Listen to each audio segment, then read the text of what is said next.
Hey everyone, Cursed Deck Builder here, making our way to 10,000 decks assisted. And we are looking at our second Quibor deck list with Sméagol, Helpful Guide, Nazguls is what I'm going to call this. Once again, thank you Quibor for supporting the channel. I really appreciate it. And today's deck is, as always, in the video description below. Please go ahead and open it up. Take a look. It's real important to see what decks look like when we do comments, and maybe you'll think of something I haven't thought of, and together we can improve the deck even further than I could do alone.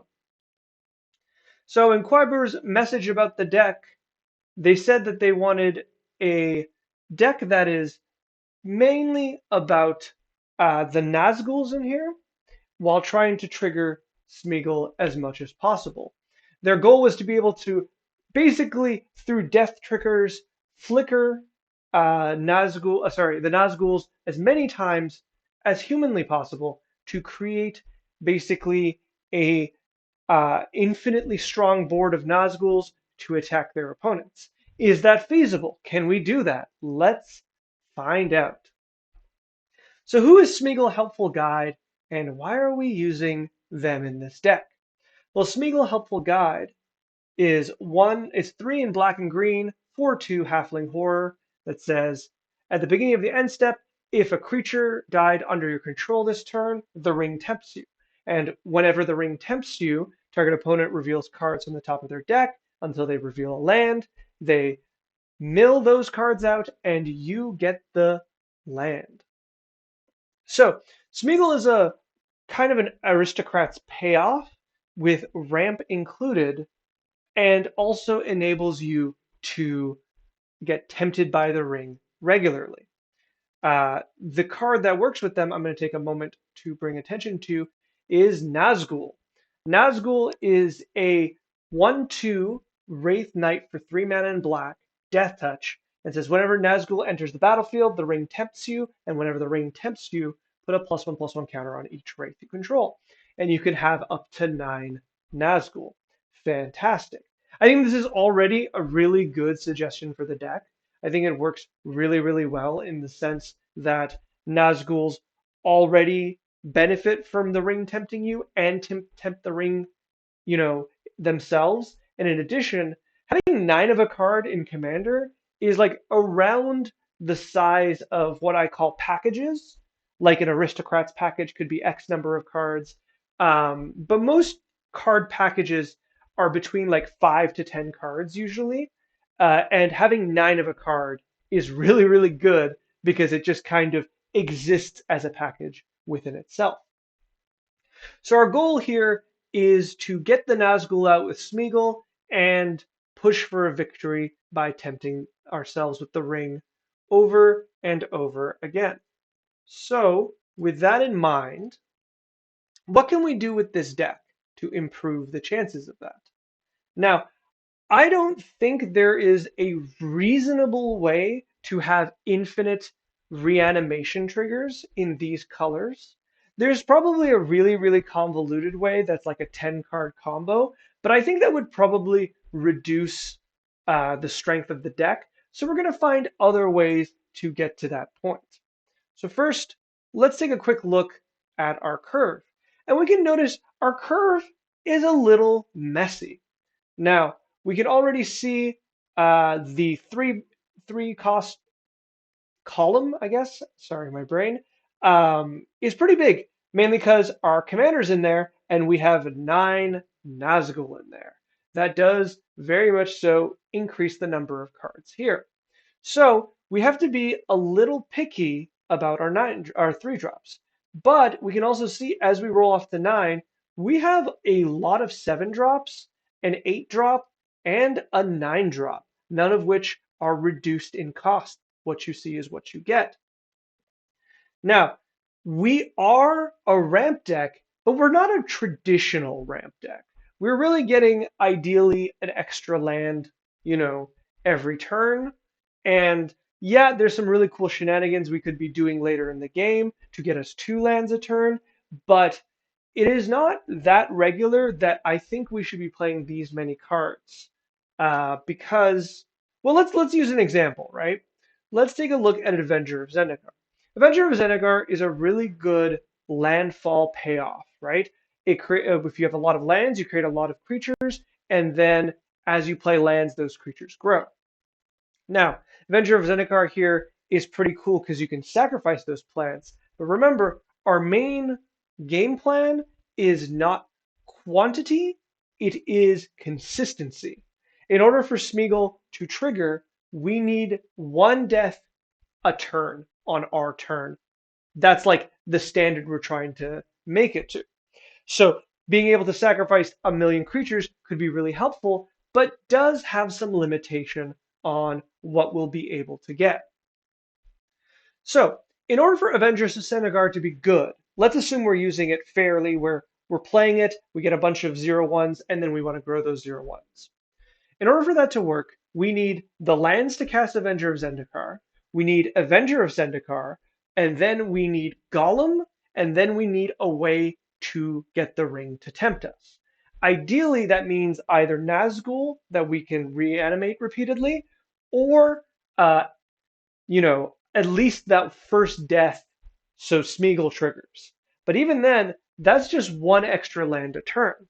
So if you play Avenger of Zendikar, you get on 7, you get 7 tokens, you play a land naturally, you make them 1/2s, and then you sacrifice another creature, you get another +1/+1, they're 2/3s. Like, that doesn't really feel at the power level that most of the time we are looking for Avenger of Zendikar to be good, so I'm pretty hesitant on that. Likewise, Rampaging Baloths, even though it just has I believe, a kind of more consistent power, I don't think this is necessarily where the deck wants to be. It's not a token deck. You can't, you know, I guess what I'm trying to say, and I'm going in a roundabout way, is in order for these landfall creatures or land-based creatures to be good, the deck has to be succeeding already, right? The only way you're getting these many, like a large amount of lands in play, is for you to be already like flickering Nazgul, among other things, right? And if you're doing that, the deck is already doing what it wants to do, and that's the challenge is getting there. The challenges shouldn't then be adding on having Avenger of Zendikar in play.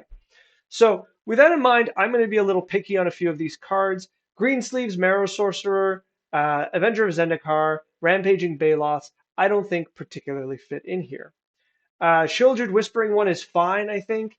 Not the best, but fine. Shieldred herself, like new Flip Shieldred, I think is much better, but good. So I like the inclusion there. Ancient Brass Dragon needs to hit in order to get the trigger. I am very much not a fan of these Ancient Dragons, the D&D cycle, because they all need to do combat damage for them to trigger, and I don't believe you have a haste enabler. Um, that's not true. You could have one or two, like from haste reanimation, but even then, I don't particularly love it. It's particularly vulnerable. It's very vulnerable to being Path of Exiled or Swords to Plowshared. And even then, you don't have necessarily the best control over it. There are situations when you can reanimate this creature, and there's just not a really good collection of creatures in play, sorry, in graveyards, that it would be even worth, taking the risk of trying to get a number of them back. So I don't particularly like this card either. Sepulchral Primordial is okay. I'm not gonna be too hard on it.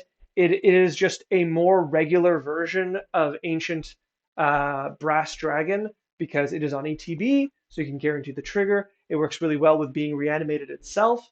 But at the end of the day, it is dependent on your opponent's graveyards, so your mileage will vary.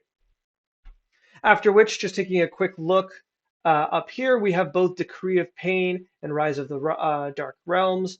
Decree of Pain is once again a lot of mana, but I'm not as opposed. I think I said earlier that these can't cost, or like a lot of your high costs can't cost less. I was wrong on this one. Decree of Pain can be cycled for -2/-2. Um, I'm medium on this. I feel like on a lot of board states, your board will be much more vulnerable to Decree of Pain than your opponents.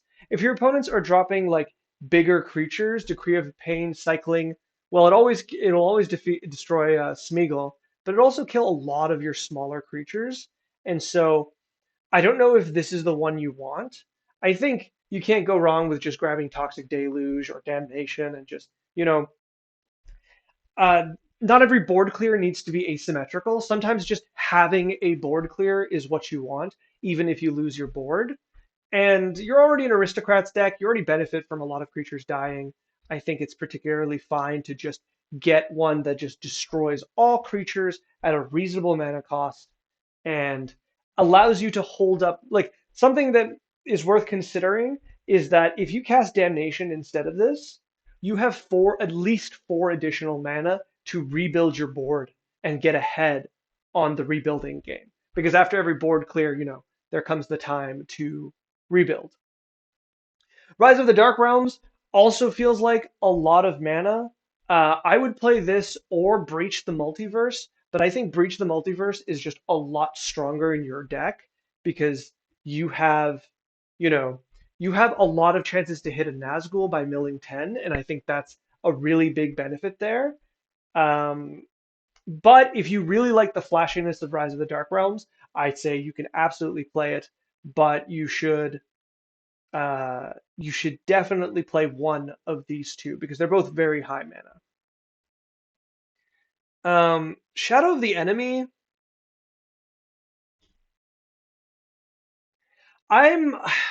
I would like to see how this plays out. I'm not going to talk too much about it. I think this card has a really, really high ceiling. The fact that you don't, unlike a lot of these effects, you don't have to cast them the turn they are exiled. You just have constant access to them. Can be really good on yourself and or others. So I do really like this. It's just going to be dependent on the build you have and like the opponents you play with. Um, I do like it because I really think it's going to be particularly strong at 6 mana. It benefits you can ramp into it easily, and it really helps rebuy a ton of creatures. It basically draws every great creature in your graveyard, and I think that's really good. I think I've convinced myself into it. I am very interested to see how this works, so absolutely play it. The rest I think is particularly good. I know inherited envelope here is for the tempt, because otherwise 3 mana is a lot. chromox feels a little strange here. This is at a power level that I don't think the deck is at. So, going down 2 cards for an extra mana at the start of the game, I don't think is going to change that much. And a lot of times in the game, if you draw this later, you can't really use the mana. I think you'd just be happier with Golgari Signet, uh, which is just like maybe not as fun, but it doesn't bring you down a card, and it's just a little more worthwhile. If you are looking for the ability to cast your commander on turn 2, and that's why it's there, I would probably play Dark Ritual instead. I know, and I don't believe you're playing that. Let me double check that. Yeah. I know it doesn't work cleanly because you're basically wasting a black mana because you need a green, but this allows you to play Sméagol on turn 2. You can maybe use that 1 black mana on a creature. It's fine, but the better thing about it, I think, is the fact that you can use this any point in the game to ramp into some of your higher mana cards, like Breach the Multiverse and Rise of the Dark Realms. So it doesn't really lose a lot of its power as long as you're still drawing cards. Speaking of drawing cards, we have Frexian. Where is it? Arena here. I like that. I'm probably going to suggest a few more card draw because I think you're kind of low. I know you have Grim Haruspex and you have Morbid Opportunist, but I don't love these because once again they are in the very large 3 mana pile, and they are pretty dependent on your ability to have aristocrats things going on. So I would like to cut these, and I'm going to make other suggestions of what you should put in, just to even those out. And we're also going to try to put in. I'm going to suggest that you play both Greed because it is once again not at 3 mana, and it gives you something to do with your excess mana. And also Night's Whisper, which I don't think is still very expensive. Okay, it's okay in price. Sign and Blood is the other version. Once again, I am just suggesting these. Like Read the Bones, I would suggest, but I'm not going to because once again, 3 mana is the number for you. So I would like to limit as many cards at that mana cost as possible. Night's Whisper is great to just get you going and keep you going. Moldervine Reclamation as another draw card is fantastic. So the last, I'm going to quickly say Awakening Zone and From Beyond. I don't like these cards. I've played them a lot in Aristocrat decks to try to make them work. I find that they always kind of fail. From Beyond, especially when you don't have an Eldrazi to tutor into, I think it's essential that you have one, and that it should be like a Titan or something that's really worthwhile, or It That Betrays or something like that. But without that, From Beyond is just kind of okay. Same thing with Awakening Zone. It feels like you're getting ahead because you're going to have a creature to sack every turn, and you're going to have an extra mana every turn. But when it comes down to it, I find the result is often very, very negligible. And these kind of effects are much better at 2 mana, and at 3 mana, they're kind of wasted. Um, that's just my experience with it. I'm not necessarily saying you have to cut them because they are very synergetic, but they are with what I would do is if you want to keep them, I would cut Awakening Zone and replace it with like it That Betrays. So you have so that you have a card to tutor into, so that you're not, you don't just have an Eldrazi spell that can't tutor any Eldrazi spells, right? I think that would be the big benefit. All right, so those are generally the cuts that I think is worth mentioning. And I'm going to come into additions. So the first collection I'm going to say I haven't put aside because it's pretty simple, are the Feign Death cards. So these are generally, I'm going to lead talking about Nazguls, and then we're going to get back to Nazguls a little after. But Feign Death effects are going to be really, really good here because one, they're very good with Sméagol. Sméagol doesn't say another creature, I believe. I don't think it has to see it. Yeah. So Sméagol doesn't have to see the creature die. All you need is to a creature to have died, which means Sméagol can be the creature that dies, which in certain circumstances is going to be very feasible. So for example, think of a scenario where you play, Swamp, Carrion Feeder, then turn 2 you play a Forest, you tap the Swamp for Dark Ritual, you tap the Forest for green, you play Sméagol, you cast Feign Death on Sméagol, and then you sacrifice the Sméagol to the Carrion Feeder. I know that's a very specific, complicated setup, but with that setup, Sméagol comes back, sees that something has died, you get tempted by the ring, you get a land from one of your opponents. That is an incredibly powerful turn 2, in my opinion.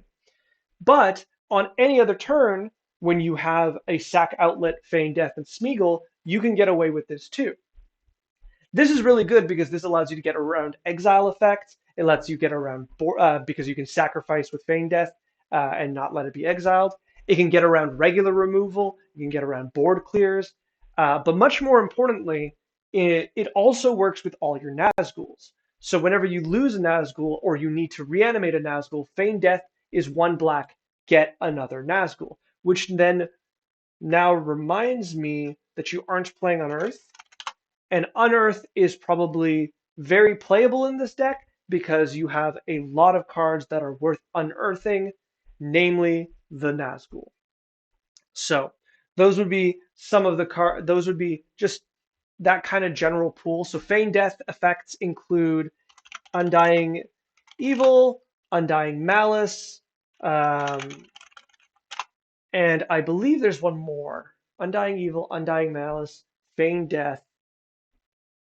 Maybe I'm wrong. Oh, and Malakir Rebirth, which you are also not playing. I think you could probably get away with playing all of them. I know that's a lot of cards to add, but I think you probably could get away because they're such good cards in your deck. They're low mana, they're effective, They let you double up on death triggers. They let you double up on ETB triggers. Really, really good. Okay, now I'm going to suggest some general Aristocrats cards that I think your deck would benefit from. Um, Momentarily, I will kind of say you play a lot of mana dorks, and I imagine the main reason for it is to cast Sméagol on turn two. I think this is a little unnecessary. Your mileage is going to vary, but the deck itself already is a ramp deck, so you're not going to have that many mana problems. And casting a Nazgul turn two is fine, and casting Sméagol turn two is also just fine. Sméagol needs something to die for it to do anything, and if you go Elves of the Deep Shadow turn one and Sméagol turn two, you actually won't get the benefit of Sméagol unless you do something that I'm not quite sure of, probably involving chromox or dark ritual. And in both those cases, I don't know if that's really, really worth it. Um, Instead, and the same thing with playing Nazgul turn two, it's just going to be a 2/3. It doesn't really do much. So I think you would benefit a lot more if you cut almost all the mana dorks, I think. Maybe keep Delighted Halfling because it's on theme at least. But the rest of them, I'm pretty sure you can just get rid of because they're not really doing what you want them to do in the deck. They're speeding you up to get to a situation that it doesn't really benefit you from getting there faster. Okay, so what are some general Aristocrats cards that I think are worth playing here? Well, first of all, you're playing Carrion Feeder. I think you should be playing Visceraseer or Visceraseer. I always pronounce that kind of funny. Um, and I think this one's really good to just have another instant speed sack outlet that has no cost. I talk about this a lot in my videos. If you're playing Carrion Feeder, you should play Visceraseer. Decks that play these effects very, very much so benefit from these effects, and therefore you can get away with playing both of them. Another one mana creature that likes to be sacrificed is Spore Frog. You can use this proactively by just ignoring its text and using it as a sacrifice to get a land. I think that's very reasonable, honestly. Um, One mana tutor a land onto the battlefield is pretty good, I would say. So I don't think I'd be too mad about it.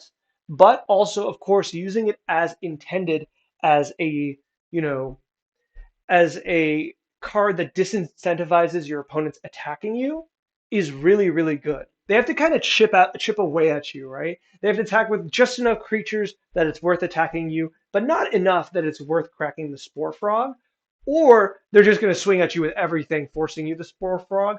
But in both scenarios, Spore Frog really carries its weight for being a one mana creature. I think this is a free include here, and it's pretty cute. Something talking about ramp. Sakura Tribe Elder, or I believe Steve, as he's known of. I've never called him a nickname. I like Sakura Tribe Elder.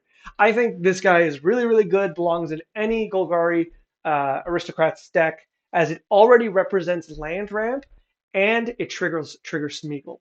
If you curve out one mana, do nothing.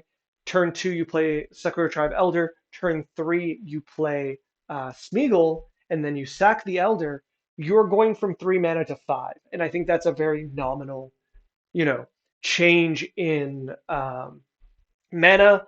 And I think it's a great start to a game. So I think Sakura Tribe Elder is good at the start. And late game, it's another way to trigger Sméagol, so it's still pretty good. Something that I see a lot missing is Plaguecrafter effects. Your mileage will vary on how many you should run, but I think at least the first one is probably worth it. Plaguecrafter, this is another card. I seem to talk about aristocrats a lot in these videos, mainly because I love aristocrats, so I have a lot to say about them. So I might repeat myself from other videos, but Plaguecrafter effects get really good the more you play them, because you can have a consistent source of pressure against your opponents by turn after turn, just kind of, holding them back from developing meaningful boards. The fact that your commander benefits from when Plaguecrafter dies to its own trigger is really, really good.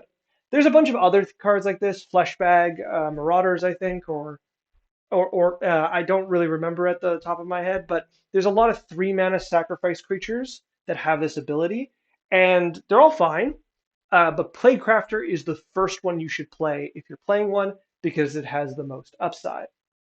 I know it's a 3 mana card, and I said not to put in 3 mana cards, but here's another 3 mana card. Ewit, Eternal Witness. This is just a generally good green card. Considering the fact you want to rebuy cards from your graveyard, especially Nazguls, I think Eternal Witness is great here. I think it's definitely worth playing one of. Well, I mean, you can only play one of, but you get my idea. And then finally, I think worth mentioning is Ruthless Technomancer. Ruthless Technomancer sacrifices one of your creatures on ETB and turns them into treasures. Now, you can then sacrifice those treasures to rebuy that creature. I know it's a little weird, but as long as so, how does this work? I'm pretty sure as long as you have mana, you can cycle this infinitely, right? No, because you can't keep sacrificing it. But you can use the mana, the treasures you get, to immediately rebuy the creature you sacrificed. So, for example, if you have a Nazgul that's at 4 power, this immediately flickers it, right? You sacrifice the Nazgul, you get 4 treasures, you spend 3 of those treasures for the mana, then you sacrifice that last treasure because Nazguls have 1 power in the graveyard, and return the Nazgul to play. And um, you get another trigger. Now that's a pretty bad floor to the power. I think much more reasonably you can use this to sacrifice any creature. Just go up in mana, and if you have if you sacrifice a Nazgul, let's do the same scenario where you have a Nazgul with 4 power, you get 4 treasures. If you already have 3 additional mana or are willing to wait till your next turn, right? You can just sacrifice that 1 treasure and get the Nazgul back with 3 mana and keep the other 3 treasures. In fact, if you have a Viserys here, you can then do that repeated like a number of times in a row.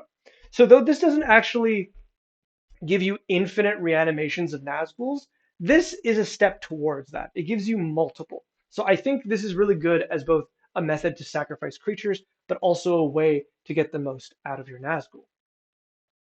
All right, after this, I have a few other ways for us to get our Nazgul back.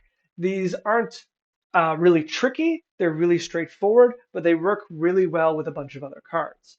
So the first two, Apprentice Necromancer, which I saw was on your sideboard, and Doomed Necromancer, both of which, this one is 3 mana, but both of which are necromancers that sacrifice themselves to reanimate a creature. Apprentice Necromancer only does it for the turn, and then it's sacrificed, and Doom Necromancer does it permanently. But both of these are particularly strong here because they represent a immediate Nazgul or any other creature back to the battlefield to, while triggering Sméagol. I think these are great. I should probably play this more often. I think I probably play this less than I should because I think it's a really, really strong card. But it is good to consider that card. The next three I'm going to suggest all do about the same thing, but in different ways. First, we have Phyrexian Delver. Straight up 5 mana reanimate, so you lose life to the CMC, but it will reanimate any card from your graveyard. Young Necromancer, who is a fantastic card, will reanimate any creature as long as you exile 2 cards from your graveyard first. And then Cavalier of Night does a similar thing, but it has the additional ability. Actually, no, Cavalier of Night, I have this backwards. Cavalier of Night, when it enters the battlefield, you sacrifice a creature to destroy something, which works with Sméagol, and then when it dies, you reanimate a 3 cast or lower, which is, of course, a Nazgul. So I want to be more on the first two. I kind of made a mistake on this one, but are Delver and Necromancer. The way these cards get better and better is that we're going to use them in unison with cards such as our Feign Death effects and our Saw in Halves, or I guess we don't have it, but Victimize, which is one you can probably play as well. A lot of these spells, are like sacrifice a creature, get 2 other creatures. And with Feign Death and some interesting looping with sacrifice outlets, you can create this kind of scenario where you're getting more Nazgul triggers than expected by cycling these cards together. For example, if you sacrifice, a Nazgul to victimize and get back a Nazgul and like young Necromancer, who then picks up that first Nazgul, um, to which you can sacrifice that Nazgul and use a feign death ability after. Like that's three Nazgul triggers in one turn. And that's three lands you're going to get from one of your opponents. I think that's pretty strong. I think it's a little tricky. It does increase the difficulty of running the deck in these kind of combos, but that seems to be what you were going for anyways. Like you want to loop some Nazguls together, and I think this is a fun way to do that while still benefiting from the effect. Like being able to reanimate Shieldred, either Shieldred, or being able to reanimate Yawgmoth, Marin. These are really good reanimation. These creatures are really good to reanimate these creatures that are very, very valuable in your deck. So they're still really good cards in this kind of deck. And I think your deck's ability, like we think of key numbers when we talk about ramping, and in Commander, if you think of it in the sense that the ideal setup for you is turn three Sméagol and triggering Sméagol that turn. That means on turn four you're starting in five with 5 mana. Now, in theory, if you get like a turn one Soul Ring and you're able to get Sméagol out a turn early or something, whatever the math may be, it should still be the same because if you have 3 mana on one turn and you trigger Sméagol, you should have 5 mana with a land drop the next turn. So 5 mana cards are going to be really, really good in your deck because you have the highest chance of ramping into them, and they're just not too expensive anyways, so you can reasonably get to them anyways. So having things like Young Necromancer, Phyrexian Delver are at the kind of level that you want to be at. The last thing I'm going to say is, as a suggestion, would be Grey Merchant. I know it is somewhat of a boring inclusion sometimes. Why are these different? Are they the same card?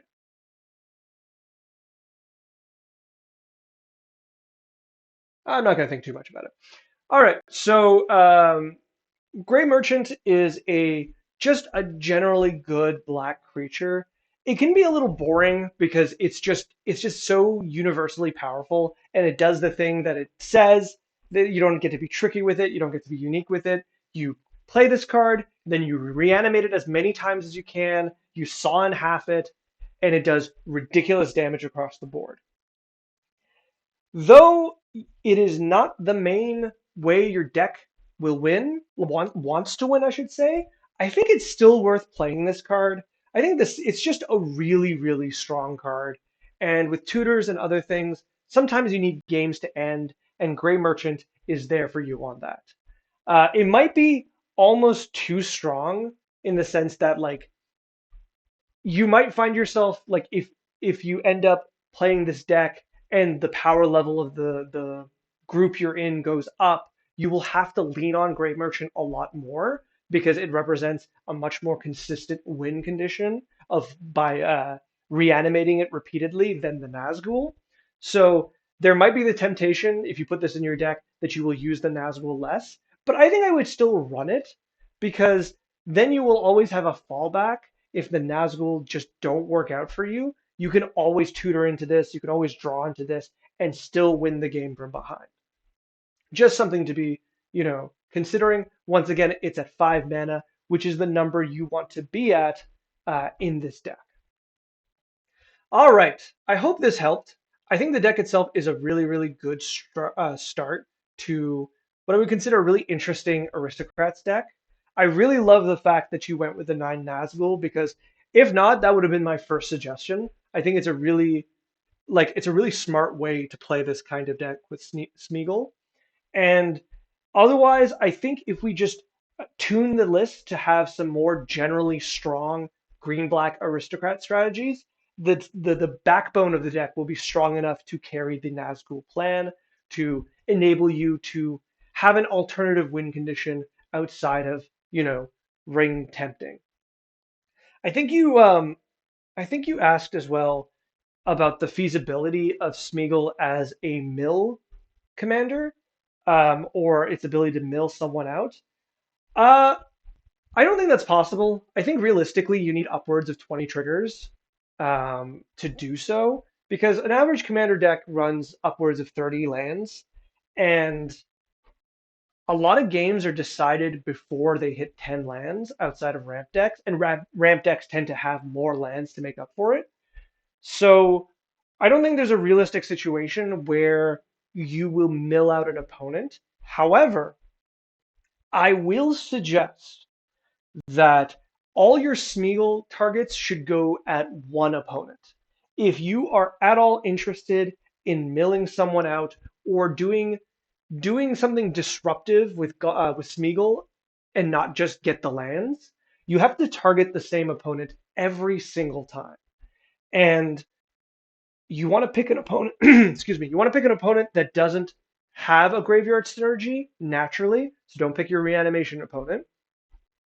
And then you want to pick the opponent who has the most colors, because it will be much more disruptive for them when you get a triome than if you took, like, a forest from the mono green player, right? So find the opponent with the most colors and find the one that doesn't have a graveyard synergy and target them with Sméagol forever. They might be upset. I guess this is not a deck building advice. This is just gameplay advice. You're gonna have to tell them why it's the right thing to do. This is something that happens. Everyone has different play groups, but sometimes you have to do the unfair thing towards an opponent because it is the best use of your cards. And what you can do is you can tell them that as the game, like before the game starts. When everyone's picking their commanders, you can say, "Hey, I want to play Sméagol." And you can say, "This is a Nazgul deck, Aristocrats Reanimator, but you should know I'll probably be stealing, lands from one player only because it's just the effective thing to do." Now, you probably don't need to do this if it's a lower power level. If everyone's just playing like just for fun and nobody really has really strong decks, then you don't really need to bully someone like that. But if you are getting to mid or higher power level, where I expect players to be less apprehensive of this move, you can just tell them, explain to them your reasoning, and then it's on to them to say whether they agree or not. You tell them, "Hey, this is what makes Sméagol strong, like his ability even stronger. If you were in my shoes, would you not do this?" Like, maybe they might complain that they're the one being targeted, but who would they target if they were in your shoes, right?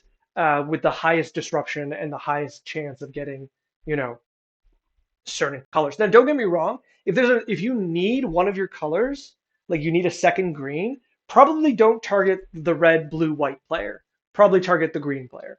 But otherwise, I think you sometimes have to make the most out of your abilities, even if they're a little unpopular. Well, with that extra little advice, I think this video is coming to a close. Um, Thank you again for this deck list and supporting the channel. I really appreciate it. And if you want to send a new version of this deck or any deck, or if anyone wants to send any deck, there is a form in the video description below.